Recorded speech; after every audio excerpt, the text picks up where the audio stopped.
Welcome to Class 12 Business Studies Chapter 5 Organizing Explanation Part 3.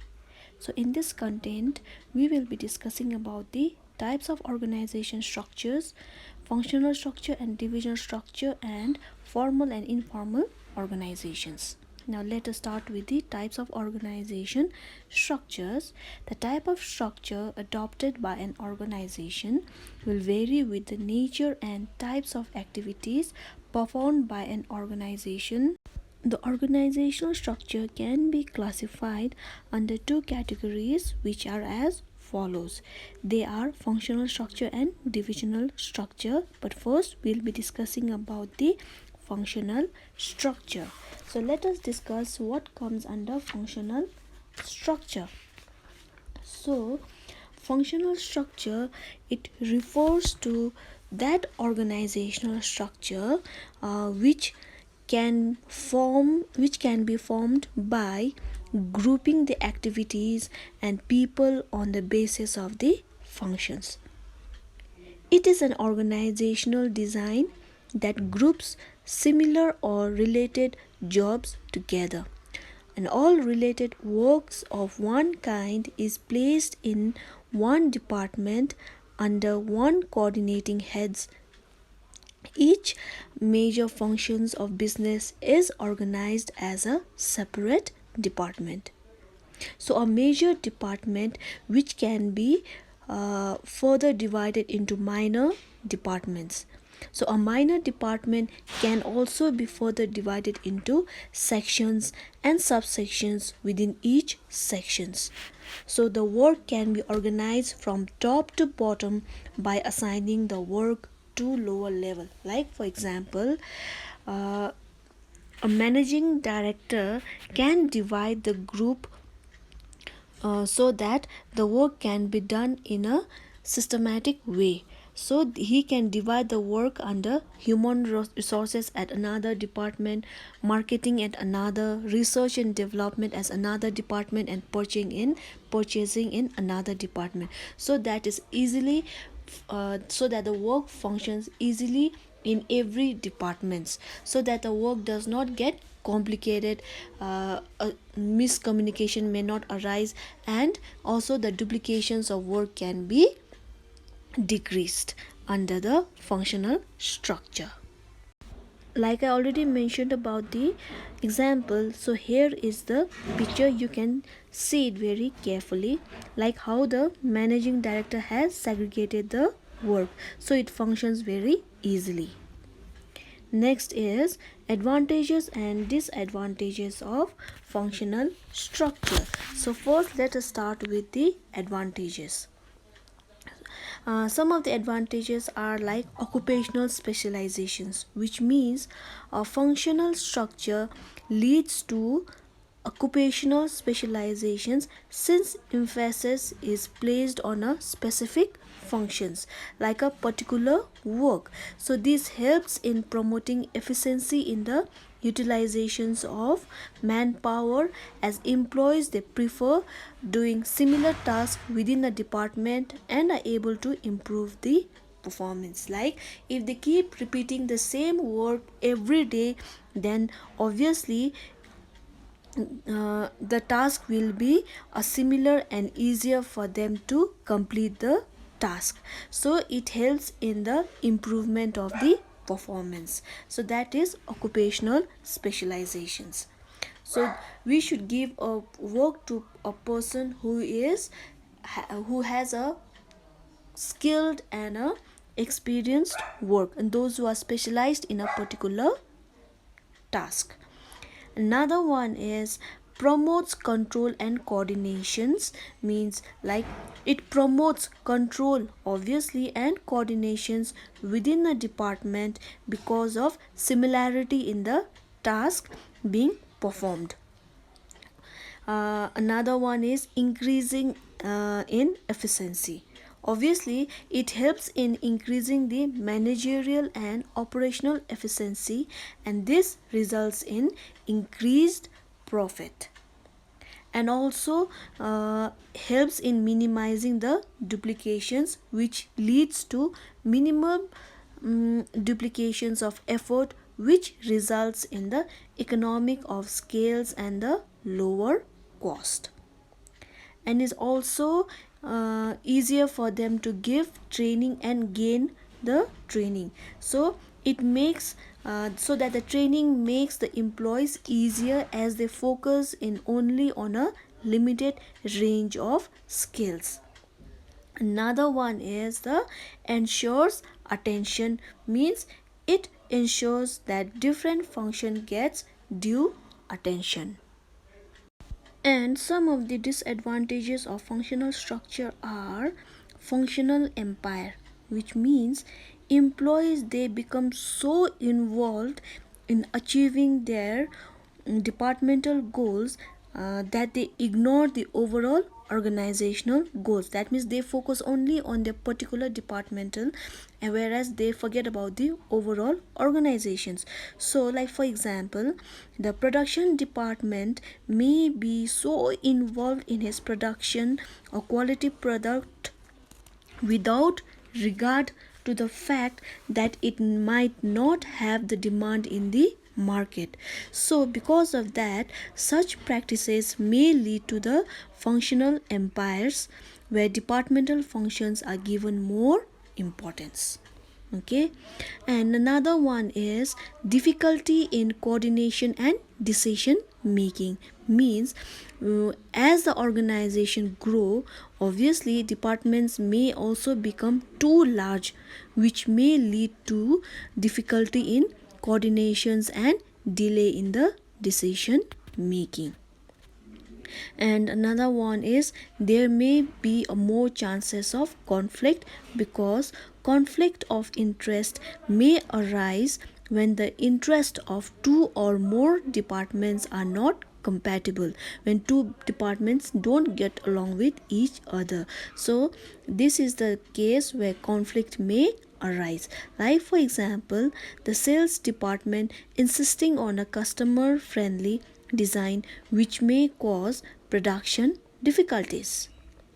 Another one is another disadvantage is inflexibility, because inflexibility which may lead to inflexibility, because as people with small skill and knowledge base may develop a narrow perspective and thus have difficulty in appreciating any other's point of view. So that is why while doing a business, people should be of broad mind. Clear? So this was the advantages and disadvantages of the functional structure. And the suitability of functional structure is what are the suitable thing under the functional structure. So whether it's suitable or not, yes, it is more suitable when the size of the organization is large, which has a diversified activities and operations which are required at a higher degree of specializations. Okay, now next let us start with the divisional structure. So divisional structure means where the organization structure comprises of separate business units or division, and each unit has a divisional managers responsible for the performance, who has the authority over the unit. And each division is multifunctional, which allows personnel to develop the total expertise in the researching, manufacturing and distributing one product line. So the top management is able to coordinate at all the activities efficiently. Likewise, if you segregate the departments, you can like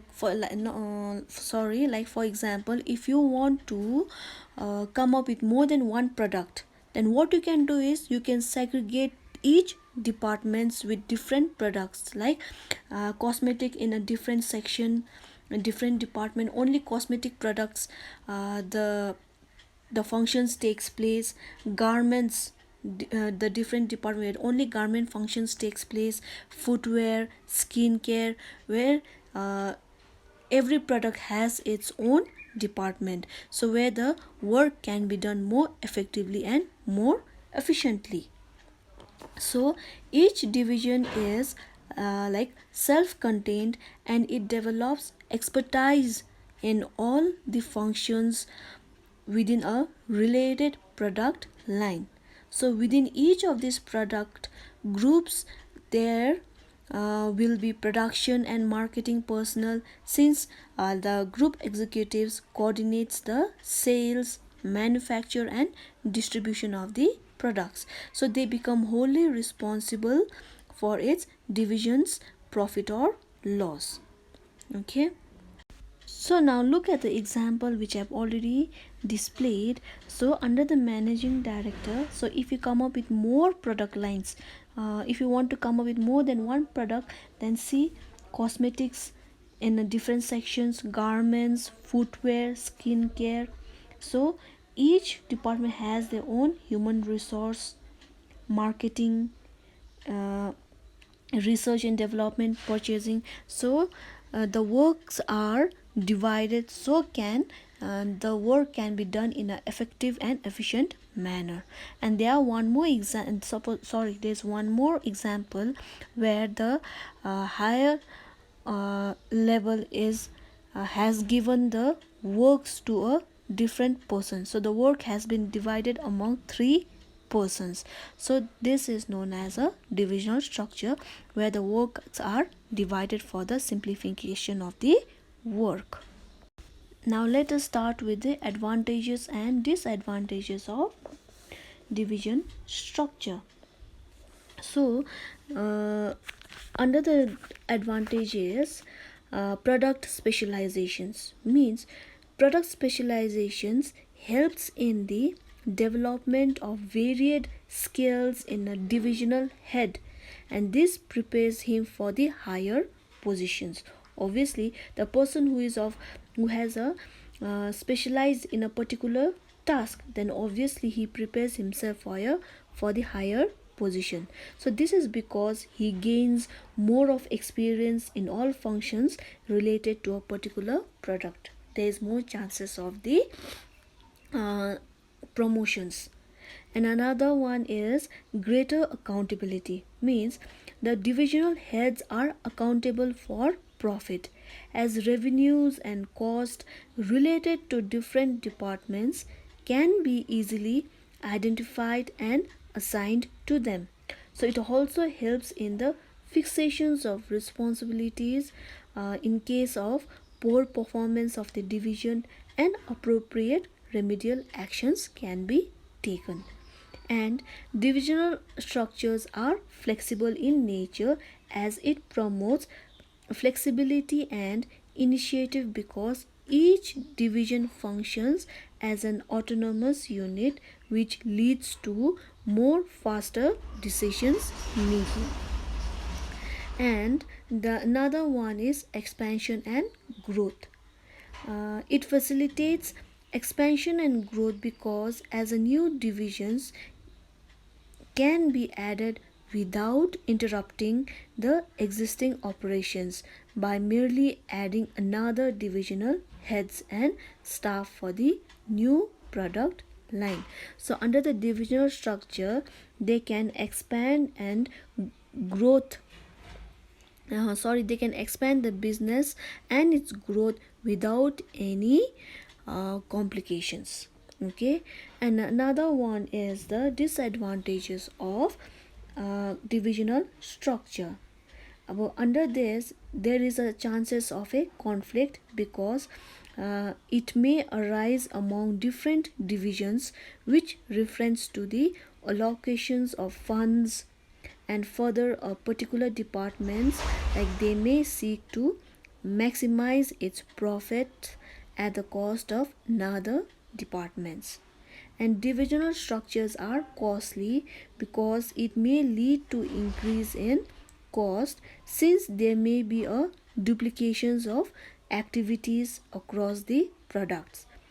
So providing each divisions with separate set of similar functions increases its expenditures. And one of the main disadvantage of divisional structure is ignores organizational interest, because managers, like in each department, they focus only on their own product, like without thinking about the rest of the organizations. They tend to become selfish, only thinking about their own product. They don't look for the overall of the organization. So because of this, organizational objectives tend to suffer and becomes difficult for it to accomplish. So the suitability of divisional structure is the divisional structure is suitable for those business enterprises where a large variety of products are manufactured, where two or more products are manufactured using the different productive resources. Okay. Next is the differences between the functional structure and divisional structure. So under the basis there is, so you can note down the differences between the functional structure and divisional structure from the above picture itself. Okay, so the basis, under the basis, the meaning is there, formation, the specializations, the responsibility, managerial department, cost involved. So all these things are there, the differences between the functional and divisional. Functional, which means grouping of jobs, where divisional means where the works are divided. Formation is, it is performed on the basis of functions performed in the organizations, and it is formed on the basis of product lines supported by its functions. So under the functional structure, it leads to the functional specializations, where under the division is product specializations. So under the functional, it is difficult to fix the responsibility, whereas in the divisional, it is easy to fix its responsibilities. And under the functions, less scope of managerial development, as specialized functions are performed, where high degree of managerial developments with ease due to autonomy and performance of the multiple functions. And under the functional, it is economical as there is no duplication, whereas in divisions it is costly as there is duplications of work and resources. Next is types of organizations. Under this, we will be discussing about the formal organization and informal organizations and its advantages and disadvantages. So first, let me tell you what is formal organizations. So formal organizations, actually they refers to the organizational structure which is designed by the management to accomplish a particular task. So it specifies clearly the boundaries of authority and responsibilities, where more authority and more responsibility are there in a systematic coordinations among the various activities to achieve organizational goals. So formal organizations are defined interrelationship, as it specifies the relationship among various jobs, positions, and the nature of their interrelationships. This clarifies who has to report to whom. That means we should do the work according to the orders given to us. That means one owner and one subordinate, or one owner and one worker. The person who receives the orders from a single boss, and the task given to a single person. Formal organizations has its rules and procedures as it means to achieve the objectives specified in the plans, as it lays down its rules and procedures essentials for their achievements. Formal organizations coordinates, interlink and integrates the effort of the various departments. It is deliberately designed by the top level management to facilitate the smooth functioning of the organizations for the efficiency and effectiveness of the work. Formal organizations is created to achieve the organizational goals like productivity, profitability, efficiency, survival and its growth. It places more emphasis on work which are to be performed than interpersonal relationships among the employees. So some of the advantages of formal organizations are fixations of responsibility, means it is easier to fix responsibilities since mutual relationships are clearly defined. And another one is clarity of role and duties, which means in this type of organization, role and duties of each members are clearly specified, as this also helps in avoiding the duplications of efforts. It has a unity of command as it maintains through through an established chain of command. It leads to effective accomplishment of goals by providing framework for operations which are to be performed and clarity of roles in the mind of the employees. Not only that, it also provides stability to the organizations. This is because the behavior of employees which can be fairly predicted since there are specific rules to guide them. And some of the disadvantages of formal organizations are the formal communications sometimes may lead to procedural delay as the established chain of command which has to be followed with uh, increases the time taken for the decision making. Informal organizations does not allow any deviations from rigidly laid down the policies. So the employees, they have to do what they are asked to do, and they do not have a chance of some independent thinking. So this kills initiative because they don't have the right to do everything on their own. So whatever the orders are given by the higher authority, they have to follow it, whether it's a good decisions or a bad decisions. Another disadvantage is ignore human relationship, because informal organizations, they give more emphasis, more emphasis is given on the structure of work, so it ignores the interpersonal relationship among the employees. Now next is the formal organizations. Formal organization means the interactions among people at work, like how we write the formal letter and informal letter. अब त्यसरी लेखेको जस्तै हो, is similar to that. So informal organization means the interactions among the people at work gives a rise to a network of social and personal relationships among the employees, called the informal organizations. So by this we have understood that formal organizations means which only deals with the higher authority among them, whereas informal means where there is interactions among the people at work.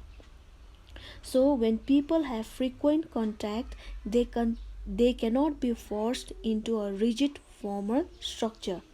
Rather, based on their interactions and friendship, they tend to form groups which shows conformity in terms of interest. Obviously, अब काम when you start working, obviously they tend to make groups of friendships.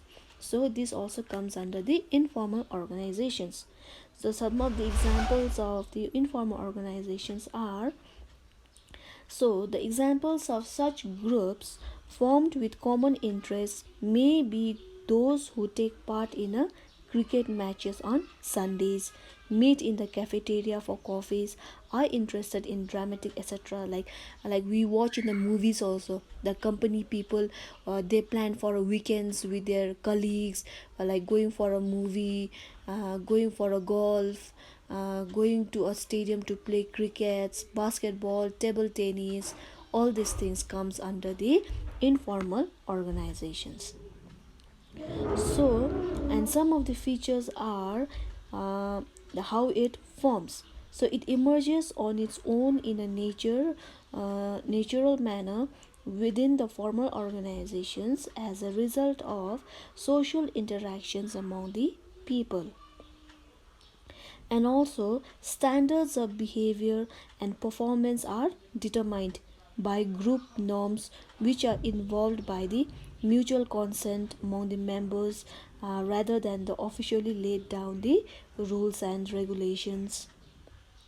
And in these organizations, the relationship among the different people are not defined, because a person at a lower level of rank can have a direct contact with a person at a highest level of rank also. So the flow of communications cannot be specified, and it emerges spontaneously and is not deliberately created by the management. So it has no definite structure or forms, because it is a complex network of social relationship among the members. So some of the advantages of informal organizations are faster communications and quick feedbacks, as it follows the independent channels of communications, because informal is a place where interactions among people at work gives rise to a so-called network. So that is why it has an independent channel of communications, as there are no prescribed lines of communications to be followed. Thus, the formal organizations leads to faster spread of informations as well as a quick feedbacks, because in informal communication people, the the person with a lower rank might have a great connection with the higher rank. So via that they can always talk to each other, communicate to each other. So there is a less chances of lines of communication. So in this way the communication can spread faster and faster in information, and also might get a quick feedback. Another one is fulfill social needs, as it helps to fulfill the social needs of the members and allow them to find like-minded people. So this enhances the job satisfaction, since it gives them a sense of belongingness in the organizations. And another one is it contributes towards the fulfillment of the organizational objectives by compensating for inadequacies in the former organizations, like for example employees reactions like towards plans and policies, which can be tested through the informal network. And some of the disadvantages of informal organizations are in like in informal organizations, uh, informal organizations may become a disruptive force when it spreads rumors, whereas, because like we had discussed earlier, informal organizations means interactions among people at work which gives rise to a network, and also the lines of the communications are also not necessary under the informal organization. So the person with a lower rank may have a good connections to the higher level, the higher rank. So the disadvantages is that it will be like it's kind of easy to spread rumors about the important informations also. So this is one of the disadvantages of the informal organizations. So this may work against the interest of the formal organizations. Another disadvantage is that the management may not be successful in implementing the changes in the informal organizations opposes them. So such resistance of changes may delay on the restricts its growth. Okay, so because of this, they might not be successful, they may turn out to be unsuccessful in implementing some changes if supposing the informal organizations opposes them or against them. And another disadvantage is that in case of formal organizations, people are under pressure to observe the group norms. So this can be harmful to the organizations if the norms set by the groups are against the organizational interest.